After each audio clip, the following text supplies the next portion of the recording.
다음으로 주목받는 기업이 롯데입니다. 롯데 경영권 분쟁으로 인해서 신동빈 회장이 한번 청문회 그 국회 국정조사에 한번 임한 적이 있었죠. 이번에도 롯데 신동빈 회장이 증언대에 서게 되는데 어떤 이유입니까? 네, 일단 롯데는 말씀하신 대로 계속 잡음이 있었던 기업입니다. 이 형제의 난, 그러니까 경영권 다툼이 있었죠. 이것 때문에 여론이 악화되고 검찰 수사를 받았고 또 면세점 입찰 과정에서 또 현안을 위한 대가성 의혹 이런 것들도 끊이지 않았습니다.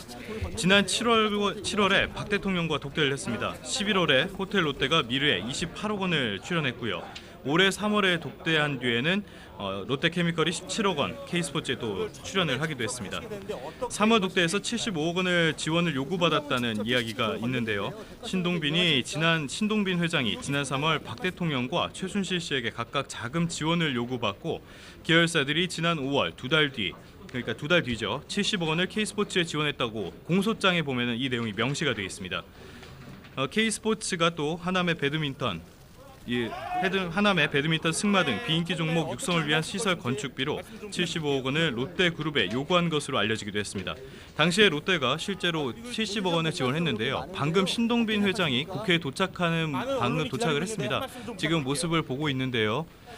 역시 특별한 대답은 하지 않는 것으로 보입니다. 조금 전에 기자 질문에 성실하게 임하겠다 청문회장에서 말하겠다고 말한 것으로 보이는데요. 지금 국회 본관 1층을 통해서 또 입장하고 있습니다.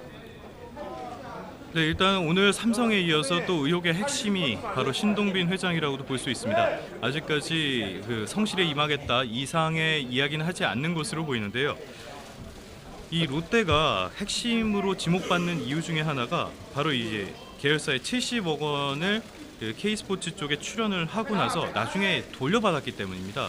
이 돌려받는 시점을 보면은 압수수색이 들어가기 전날에 금액을 돌려받았는데요. 이렇기 때문에 K스포츠가 검찰 수사를 미리 알고 나서 뒤탈을 피하기 위해서 돈을 돌려준 것이 아니냐 이런 의혹이 나오고 있는 겁니다.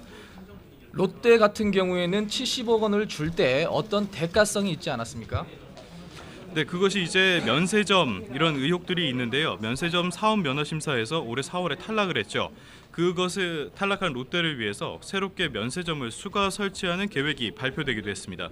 그렇기 때문에 이것이 대가성이 아닌지 이렇게 의혹을 받고 있고요. 만약에 70억 원과 관련해서 만약에 그 압수수색을 미리 알고 돈을 돌려준 거라면 당시에 민정수석이었던 우병우 전 수석 역시도 책임을 피하기가 어려워 보입니다.